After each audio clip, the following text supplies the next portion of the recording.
Welcome to మన ఊరు మన వార్తలు. ప్రజాపాలన రసభాస, బుల్లెట్ నడిపిన బాలయ్య, బెల్ట్ షాపులపై పోరుబాట, ఆదిలాబాద్ లో మళ్లీ పెద్ద పులి భయం. మరిన్ని విశేషాలను మన ఊరు మన వార్తల్లో చూద్దాం. ఏలూరు జిల్లా పోడంకిలో మంత్రి కొల్సు పార్థసారథి పర్యటించారు. ఎన్టీఆర్ లేఅవుట్ లో నిర్మాణంలో ఉన్న ఇల్లు, పూర్తయిన ఇళ్లను మంత్రి పరిశీలించారు. ఇళ్ల లబ్ధిదారులతో ముఖాముఖి మాట్లాడి వారి సమస్యలు తెలుసుకున్నారు. కూటమి ప్రభుత్వం అధికారంలోకి వచ్చాక ఇళ్ల నిర్మాణం వేగవంతమైందని మంత్రి తెలిపారు. కొన్ని ఇళ్ల నిర్మాణం పూర్తి కావడంతో లబ్ధిదారులు సంతృప్తి వ్యక్తం చేశారు. ఈ 6 నెలల్లో కన్సిడరబుల్ ప్రోగ్రెస్ అయితే వచ్చింది. ఇప్పుడు చిన్న చిన్న సమస్యలు ఇక్కడ చెప్తా ఉన్నారు. శాండ్ అందుబాటులో లేదని చెప్పేసి శాండ్ ని ఒక 10 రోజుల లోపల ఈ లేఅవుట్ కు కావాల్సిన మొత్తం శాండ్ లో కనీసం 50-60% శాండ్ ని ఒక వారం 10 రోజుల లోపల ఇక్కడ అందుబాటులో తీసుకొస్తామని చెప్పేసి మనం చేస్తాము. విజయవాడలోని అంబేద్కర్ స్మృతి వనాన్ని సందర్శించి మిగిలిపోయిన నిర్మాణపు పనుల్ని మంత్రి డోలా శ్రీ బాల వీరాంజనేయ స్వామి, ఎమ్మెల్యే బోడ ఉమామహేశ్వరరావు పరిశీలించారు. రాజధాని దేశంలోనే అతిపెద్ద అంబేద్కర్ విగ్రహాన్ని ఏర్పాటు చేసేందుకు గత టీడీపీ నిర్ణయించిందని, అందుకు అనుగుణంగా అమరావతిలో స్థలం కేటాయించి నిర్మాణ పనులు చేపట్టామని మంత్రి తెలిపారు. జగన్ అధికారంలోకి వచ్చాక చంద్రబాబుకు మంచి పేరొస్తుందన్న దుర్బుద్ధితో ఆ ప్రాజెక్టును నిలిపివేశారని డోలా విమర్శించారు. ఈ ప్రాజెక్టులో మిగిలిపోయిన నిర్మాణ పనులు పూర్తి చేస్తామని చెప్పారు. పోలవరం తీసుకున్నా, ఈ అంబేద్కర్ స్మృతి వనం తీసుకున్నా, గ్రామాల్లో చాలా అభివృద్ధి కార్యక్రమాలు అవి ఏవి కూడా ఏ బిల్డింగ్స్ కూడా పూర్తి చేయకుండా నిర్లక్ష్యంగా నిరుపయోగంగా పెట్టడం అలవాటు అయిపోయింది.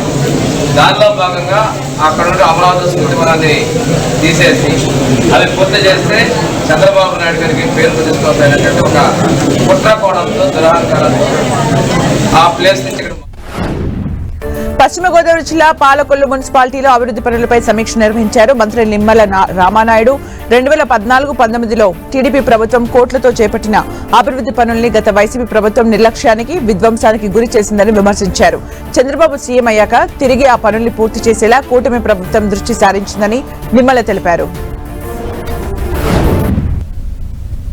డయాఫ్రమ్ వారు ఉందో లేదో కూడా తెలియనిటువంటి స్థితిలో గత పాలన, గత ముఖ్యమంత్రి, గత ఇరిగేషన్ డిపార్ట్మెంట్ శాఖ మంత్రులు ఉన్నటువంటి పరిస్థితి. అందుకే మళ్ళీ ఈరోజు చంద్రబాబు నాయుడు గారు ముఖ్యమంత్రిగా అయిన వెంటనే మొదటి పర్యటనే పోలవరం పెట్టుకుని దానికి కూడా ఒక షెడ్యూల్ కూడా మేము రూపొందించుకున్నాం.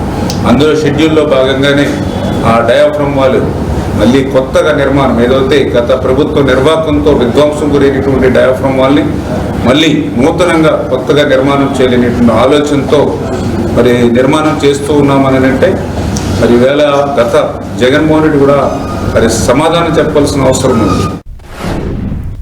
విశాఖ ఉక్కును కాపాడింది చంద్రబాబు అన్నారు మంత్రి కొల్లు రవీంద్ర. సీఎం చంద్రబాబు చొరవతో కేంద్రం సాయం ప్రకటించిందని ఆయన తెలిపారు. స్టీల్ ప్లాంట్ ప్రైవేటీకరణకు వ్యతిరేకంగా రాష్ట్ర టీడీపీ అధ్యక్షుడు పల్లా శ్రీనివాసరావు ఆమరణ నిరాహార దీక్ష చేశారని గుర్తు చేశారు. గత వైసీపీ పాలనలో కేవలం భూదోపిడీ కోసమే స్టీల్ ప్లాంట్ వ్యవహారం నడిపారని కొల్లు రవీంద్ర విమర్శించారు.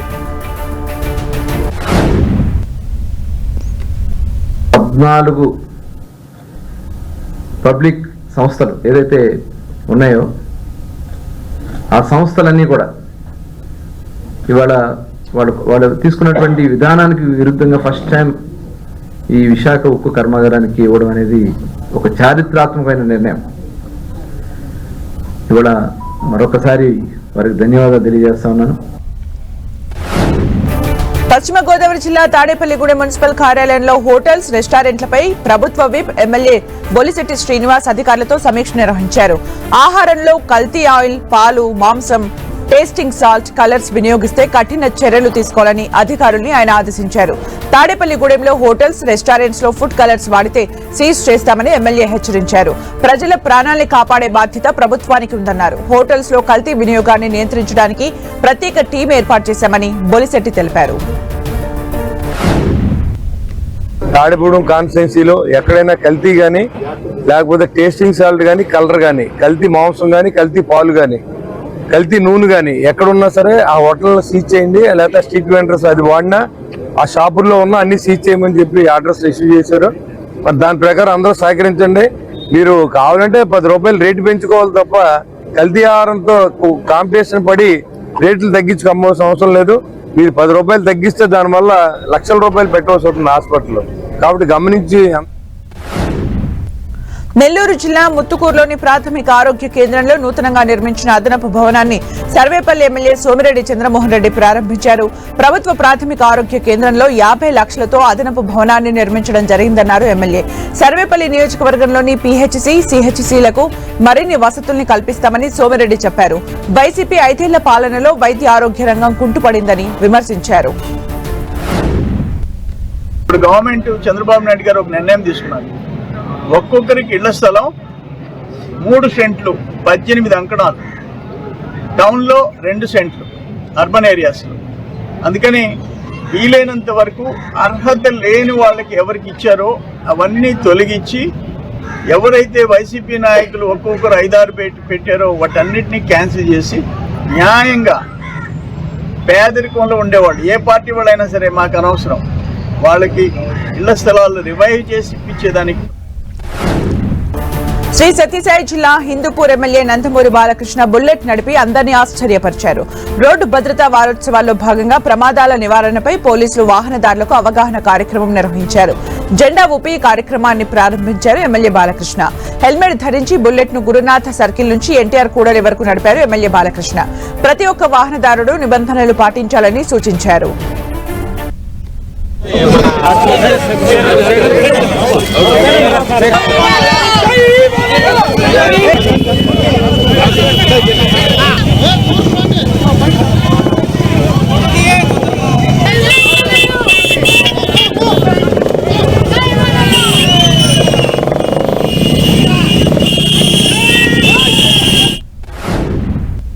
విన్యాసాలకి ఎవరికో చూపించుకోవడానికో లేకపోతే ఈ మధ్య ఈ సోషల్ మీడియా చేసే ఫీడ్స్ ఇవన్నీ కూడా వాళ్ళు సోషల్ మీడియా ద్వారా ప్రచారం చేసుకోవడం, ఇదిగా జీవితం అంటే జీవితం చాలా విలువైనది. సో అందరూ please follow the rules and save your life. మీరు శ్రీ సత్యసాయి జిల్లా కేంద్రం పుట్టపర్తిలో జాతీయ రహదారి భద్రతా మాసోత్సవాలను నిర్వహించారు. ఈ సందర్భంగా జిల్లా ఎస్పీ రత్న సూపర్ స్పెషాలిటీ హాస్పిటల్ వద్ద ర్యాలీని ప్రారంభించారు. సూపర్ స్పెషాలిటీ హాస్పిటల్ నుంచి బై జంక్షన్ వరకు ర్యాలీ కొనసాగింది. రహదారి భద్రత నిబంధనల్ని ప్రతి ఒక్కరూ పాటించాలని ఎస్పీ సూచించారు. ద్విచక్ర వాహనదారులు హెల్మెట్ విధిగా ధరించాలని, వాహన చోదకులు సీట్ బెల్ట్ తప్పనిసరిగా పెట్టుకోవాలన్నారు. రోడ్ సేఫ్టీ నిబంధనలు పాటించడం ద్వారా వాహనదారులు ప్రమాదాల నుంచి బయటపడొచ్చన్నారు ఎస్పీ. నిబంధనలు పాటించని వాహనదారులపై భారీ జరిమానా విధిస్తామని ఎస్పీ హెచ్చరించారు. ఎమ్మెల్యే బాలకృష్ణ హిందూపురంలో పర్యటించారు. లేపాక్షి సబ్స్టేషన్ లో రైతులకు విద్యుత్ ట్రాన్స్ఫార్మర్స్ ని పంపిణీ చేశారు. అలాగే కేంద్ర రాష్ట్ర ప్రభుత్వాలు అందిస్తున్న సోలార్ ప్రాజెక్టుల్ని ప్రజలు సద్వినియోగం చేసుకోవాలని ఎమ్మెల్యే సూచించారు. సోలార్ విద్యుత్ వల్ల ఎన్నో ఉపయోగాలు ఉన్నాయన్న బాలకృష్ణ, రైతులు కొంత మొత్తాన్ని చెల్లిస్తే ప్రభుత్వం సబ్సిడీ కింద సోలార్ ప్రాజెక్టుల్ని అందజేస్తుందన్నారు. టీడీపీ రైతులకు ఎప్పుడూ అండగా ఉంటుందని తెలిపారు.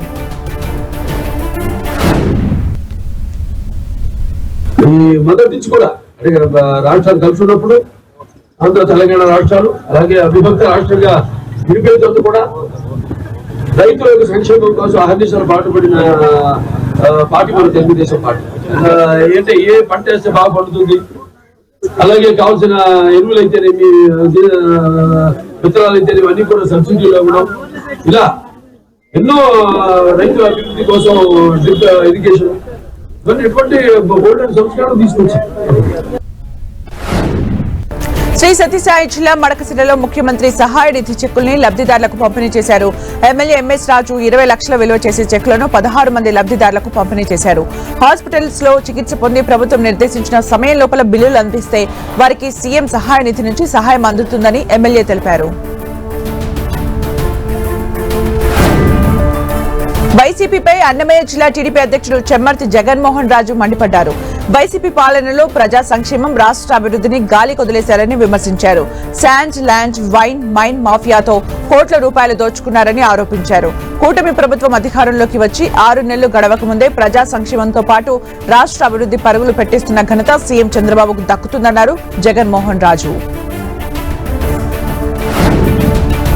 శ్రీ సత్యసాయి జిల్లా కదిరిలో జాతీయ ST commission member Hussain Naik పర్యటించారు.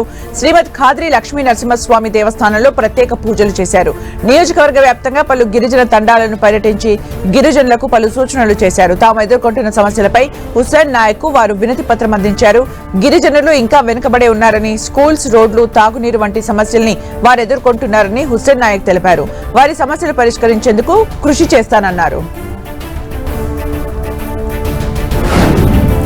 ఏలూరు జిల్లా తడికలపూడి గ్రామంలో ఫైరింగ్ ప్రాక్టీస్ నిర్వహించారు. వార్షిక ఫైరింగ్ ప్రాక్టీస్ లో ఆయుధాల నైపుణ్యాలను ఏలూరు జిల్లా ఎస్పీ కె ప్రతాప్ శివకిషోర్ పరీక్షించారు. పోలీసులు తమ విధుల్లో భాగంగా వినియోగిస్తున్న ఆయుధాల పనితీరుపై పరిజ్ఞానం పెంపొందించుకోవాలని ఎస్పీ సూచించారు. ఫైరింగ్ లో ప్రతి ఒక్కరూ పాల్గొని మంచి మెలకువలు నేర్చుకోవాలన్నారు. ఫైరింగ్ లో ప్రతిభ కనబర్చిన పోలీస్ అధికారుల్ని ఎస్పీ అభినందించారు.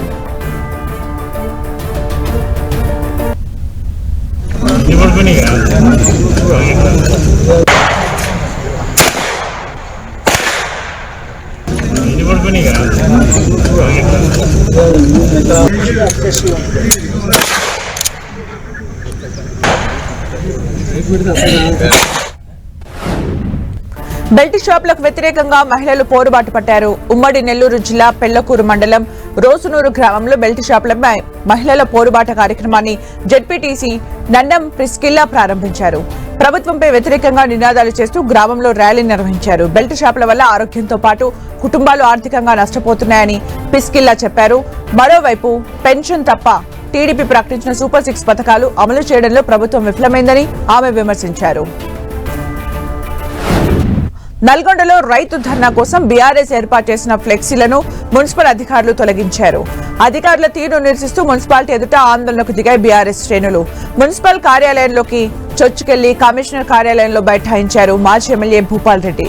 దీంతో బలవంతంగా మాజీ ఎమ్మెల్యే భూపాల్ రెడ్డి సహా పార్టీ శ్రేణుల్ని పోలీసులు అదుపులోకి తీసుకున్నారు. దీంతో కొద్దిసేపు ఉద్రిక్తతకు దారితీసింది. ఖమ్మం నగరం 3వ డివిజన్లో నిర్వహించిన ప్రజాపాలన వార్డు సభలు రసాభాసగా మారాయి. ఇందిరమ్మ ఇల్లు ఒకే ఇంట్లో 3-4కి ఎలా వస్తాయని అధికారుల్ని ప్రశ్నించారు కాలనీవాసులు. ఇందిరమ్మ ఇల్లు రైతు భరోసా వచ్చిన వారికే వచ్చాయని అధికారుల్ని నిలదీశారు. ఆగ్రహంతో కొందరు ఒక్కసారిగా అధికారులపైకి దూసుకెళ్లడంతో ఉద్రిక్తతకు దారితీసింది. వెంటనే పోలీసులు రంగప్రవేశం చేసి కాలనీవాసుల్ని అదుపు చేశారు. ఖమ్మం నగరంలో ప్రజాపాలన వార్డు సభలు నిర్వహించారు. రేషన్ కార్డు, ఇందిరమ్మ ఇల్లు, రైతు భరోసా పథకాలకు సంబంధించి లబ్ధిదారుల జాబితాను అధికారులు ప్రకటించారు. దీనిపై కొందరు అభ్యంతరం వ్యక్తం చేశారు. జాబితాలో కొందరి పేర్లు లేకపోవడంపై వచ్చిన అభ్యంతరాల్ని అధికారులు స్వీకరించారు. లబ్ధిదారుల జాబితాలో లేని అర్హుల నుంచి దరఖాస్తుల్ని సేకరిస్తున్నారు. కొమరం భీం ఆసిఫాబాద్ జిల్లా రెబ్బెన మండల కేంద్రంలో నిర్వహించిన ప్రజాపాలన గ్రామ సభలో రసాభాసగా మారింది. ఇందిరమ్మ ఇండ్లు, రైతు భరోసా, ఇందిరమ్మ ఆత్మీయ భరోసా, కొత్త రేషన్ కార్డులపై అధికారులు పారదర్శకంగా సర్వే నిర్వహించలేదని, తూతూ మంత్రంగా సర్వే చేశారని గ్రామస్తులు ఆగ్రహం వ్యక్తం చేశారు. దీంతో ప్రజలకు అధికారులకు మధ్య వాగ్వాదం చోటు చేసుకుంది. అసలైన అర్హులకు ఎంపిక చేయలేదని అధికారుల్ని నిలదీశారు. దీంతో ఒక్కసారిగా ఉద్రిక్తత వాతావరణం ఏర్పడింది. ఎంత నచ్చజెప్పినా ప్రజలు వినకపోవడంతో గ్రామ సభను అధికారులు కాసేపు ఆపేశారు. ప్రజల ప్రశ్నలకు అధికారులు సమాధానమివ్వలేకపోయారు. మంచిర్యాల జిల్లా భీమారం మండలం పోలంపల్లి గ్రామ సభలోనూ గందరగోళం నెలకొంది. మొదటి విడత రేషన్ కార్డుల లిస్టులో తమ పేర్లు రాలేదని కొత్త కార్డుల కోసం దరఖాస్తు చేసుకున్న వారు ఆందోళన చేశారు. కొత్త రేషన్ కార్డుల కోసం కొన్నేళ్లుగా ఎదురు చూస్తున్న తమకు నిరాశ మిగిలిందని ప్రజలు ఆగ్రహం వ్యక్తం చేశారు. గ్రామ సభను రద్దు చేసి గ్రామంలో మళ్లీ సర్వే చేపట్టాలని అధికారుల్ని వారు డిమాండ్ చేశారు.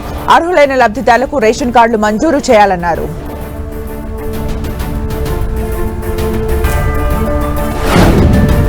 సంగారెడ్డి జిల్లా గుమ్మడిదల మండల కేంద్రంలో గ్రామ సభ రసాభాసగా మారింది. పథకాలకు అర్హులైన జాబితాను అధికారులు చదువుతుండటంతో ఒక్కసారిగా గ్రామస్తులు ఆందోళనకు దిగారు.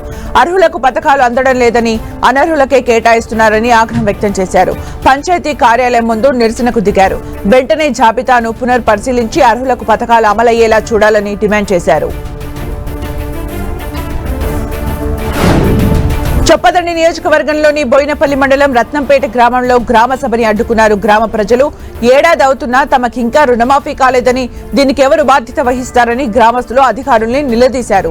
ఎమ్మెల్యేలు, మంత్రులు తమని పట్టించుకోవడం లేదని గ్రామస్తులు ఆగ్రహం వ్యక్తం చేశారు. భద్రాద్రి కొత్తగూడెం జిల్లా చంద్రగొండ మండలం మద్దుకూరు గ్రామ పంచాయతీ పరిధిలో ప్రజాపాలన గ్రామ సభ నిర్వహించారు. ఇందిరమ్మ ఆత్మీయ భరోసా, రైతు భరోసా, ఇందిరమ్మ ఇల్లు, రేషన్ కార్డుల జారీ ప్రక్రియను జిల్లా కలెక్టర్ జితేష్ వి పాటిల్ వివరించారు. 4 పథకాలకు సంబంధించిన లబ్ధిదారుల వివరాలు పంచాయతీ కార్యాలయాల్లో అందుబాటులో ఉంటాయని కలెక్టర్ చెప్పారు. అర్హుల పేర్లు జాబితాలో లేకపోతే ఎవరూ కంగారు పడొద్దని, సంబంధిత అధికారులకు దరఖాస్తు చేసుకోవాలని ఆయన సూచించారు.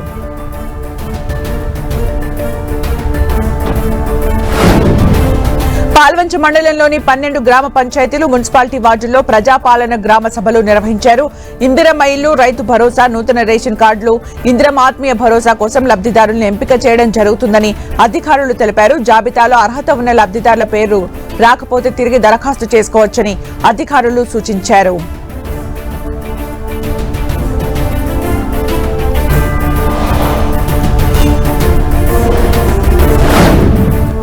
ఉమ్మడి నల్గొండ జిల్లా వ్యాప్తంగా గ్రామ సభలు, వార్డు సభలు ప్రశాంతంగా ప్రారంభమయ్యాయి.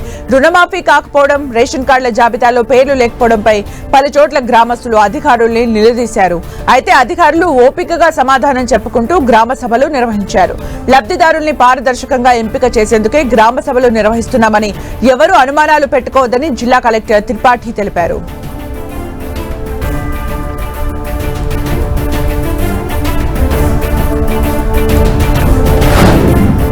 మంచిర్యాల జిల్లా చెన్నూరులోనూ గ్రామ, వార్డు సభలు నిర్వహించారు.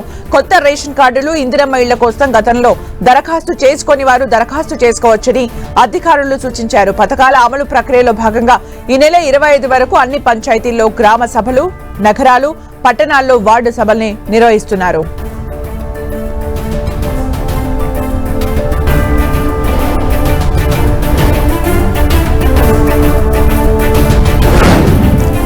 ఆదిలాబాద్ జిల్లాలో ఇందిరమ్మ ఇండ్ల కోసం 1,97,000 మంది దరఖాస్తు చేసుకుంటే 63,000 మందిని మాత్రమే ఎంపిక చేశారని మాజీ మంత్రి జోగురామన్న తెలిపారు.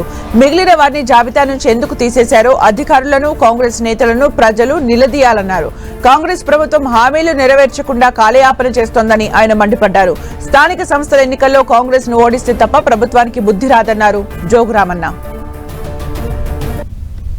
97,448 మందికి దరఖాస్తు నింపితే మీరు 63,000 మందిని ఏ రకంగా సెలెక్షన్ చేశారు? ఒకరే. మరి 63,000 మందికి ఇప్పుడు మీరు ఇల్లు ఇయ్యారు కదా. ఆదిలాబాద్ జిల్లాలో నియోజకవర్గానికి 3,500 అంటున్నారు. బోతు ఆదిలాబాదు 4 మండలాలు, 2 మండలాలు ఖానాపూర్, 2 మండలాలు అస్మాబాద్ ఉన్నాయి. అన్ని కలిపితే ఒక 10,000 ఇళ్ళు వస్తాయి. మరి 63,000 మంది సెలెక్షన్ చేసిండు కదా. ఈ 63,000 మందికి ఫస్ట్ ఫేజ్లో ఇచ్చిన కొంతమందికి ఇస్తే ఇది కంటిన్యూ ఇస్తారా? ప్రజాపాలన కార్యక్రమంలో భాగంగా జగిత్యాల జిల్లాలో వార్డు, గ్రామ సభలు కొనసాగుతున్నాయి. రేషన్ కార్డుల మంజూరు, ఇందిరమ్మ ఇళ్లు, రైతు భరోసాపై అధికారులు గ్రామ సభలు నిర్వహించారు.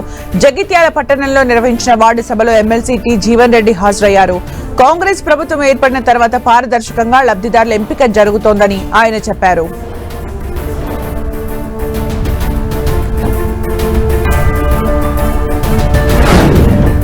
ఎన్టీపీసీ కాంట్రాక్ట్ కార్మికుల సమస్యలపై పెద్దపల్లి ఎంపీ వంశీకృష్ణ అధికారులతో సమీక్ష నిర్వహించారు. రామగుండం ఎన్టీపీసీ కాంట్రాక్ట్ కార్మికుల సమస్యల్ని వెంటనే పరిష్కరించాలని అధికారుల్ని ఆయన కోరారు. కాంట్రాక్ట్ కార్మికులకు అందించే గేట్ పాస్లు 4 రోజులకు కాకుండా 6 నెలలకు పెంచినట్లు అధికారులు ఈ సందర్భంగా ఎంపీకి తెలిపారు. అది ఏడాదికి పెంచేలా చర్యలు తీసుకుంటామన్నారు ఎంపీ. ఆరోగ్య సమస్యలు లేని కాంట్రాక్ట్ కార్మికుల్ని వయసుతో సంబంధం లేకుండా కొనసాగించాలని ఆదేశించారు. రానున్న పార్లమెంటు సమావేశాల్లో సింగరేణి, ఎన్టీపీసీ సమస్యలను లేవనెత్తుతానని వంశీకృష్ణ తెలిపారు. ఈ పోలీస్ వెరిఫికేషన్ పాయింట్ మీద ఏదైతే అప్పుడు ప్రతి నెల ఏదైతే అప్గ్రేడ్ చేసి టెస్టింగ్ చేసి అప్డేట్ చేసేది ఉండేదో దాన్ని నిన్ననే వారు డిస్కస్ చేసి 6 మంత్స్కి ఎక్స్టెండ్ చేస్తున్నారు. అంటే 6 మంత్స్కి ఆ టెస్ట్ ఉండేలాగా చూస్తున్నారని చెప్పి దాని మీద కూడా మేము మళ్ళీ రిక్వెస్ట్ పెట్టడం జరిగింది. దాన్ని 1 year చేయాలని చెప్పి దాని మీద కూడా వాళ్ళు డిస్కషన్స్ చేస్తున్నారని చెప్పినారు. మరి ఇతర సమస్యలు ఏదైతే వాళ్ళు 60 years contract workers specified age కాకుండా వాళ్ళ హెల్త్ బేసిస్ మీద వాళ్ళకి కంటిన్యూడ్ ఎంప్లాయ్మెంట్ ఉండాలని చెప్పి ఏదైతే రిక్వెస్ట్ ఉండేనో దాని మీద కూడా ఆదిలాబాద్ జిల్లా భీంపూర్ మండలం తాంసీకే శివారు ప్రాంతంలో పెద్దపులి సంచరిస్తోంది. పెన్గంగ పరివాహక ప్రాంతంలో పెద్దపులి సంచరించడాన్ని స్థానికులు గమనించారు. తెల్లవారుజామున రోడ్డుపై అటు ఇటు తిరుగుతూ పెద్దపులి కనిపించింది. అటువైపుగా వెళ్తున్న పిప్పల్ కోట్ రిజర్వాయర్ లో పనిచేస్తున్న కార్మికులు పెద్దపులి వీడియోను చిత్రీకరించారు. సోషల్ మీడియాలో పులి విజువల్స్ వైరల్ గా మారాయి. మహారాష్ట్రలోని టిపేశ్వర్ పులుల అభయారణ్యం నుంచి తాంసీకే ప్రాంతానికి పులి వచ్చినట్లు భావిస్తున్నారు. పులి సంచారంతో కార్మికులు, రైతులు తీవ్ర భయాందోళనకు గురవుతున్నారు. పులి నుంచి రక్షణ కల్పించాలని ఫారెస్ట్ అధికారులకు విజ్ఞప్తి చేశారు.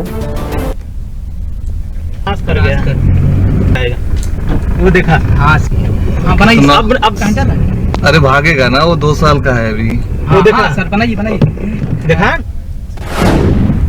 కామారెడ్డి జిల్లా మాచారెడ్డి మండల సరిహద్దులో చిరుత సంచారం భయాందోళనకు గురి చేస్తోంది. చిరుత కనిపించడంతో ప్రజలు ఆందోళన చెందుతున్నారు. సిరిసిల్ల జిల్లా గంభీరావుపేట మండలంలో దూడపై చిరుత దాడి చేసింది. గంభీరావుపేట, మాచారెడ్డి మండలాల ప్రజలు అప్రమత్తంగా ఉండాలని అధికారులు సూచించారు. ఉమ్మడి ఆదిలాబాద్ జిల్లాలో ఆదివాసుల జంగుబాయ్ జాతర కొనసాగుతోంది. ప్రకృతినే దైవంగా ఆరాధించే ఆదివాసులు పుష్యమాసంలో తమ దేవులను ఆరాధించడం ఆనవాయితీగా వస్తుంది. దట్టమైన అడవులు, కొండ కోనల మధ్య ఉన్న గుహల్లో జంగుబాయ్ కొలువైంది. గిరిజనులు జంగుబాయ్ని తమ శక్తిపీఠంగా కొలుస్తారు. తెలంగాణ, మహారాష్ట్ర సరిహద్దుల్లో జంగుబాయ్ క్షేత్రం ఉంది.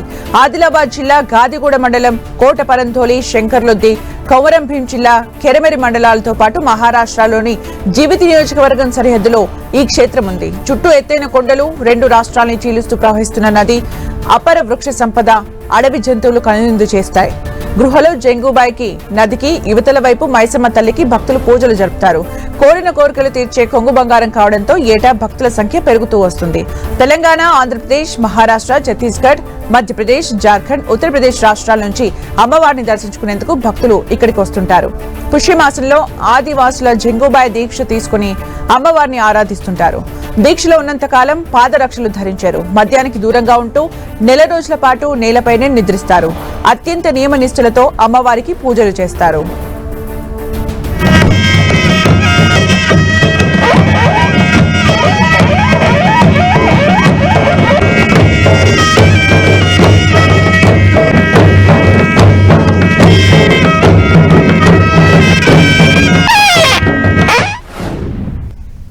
ఇవి మన ఊరు మన వార్తలు updates. More updates coming up. Stay tuned.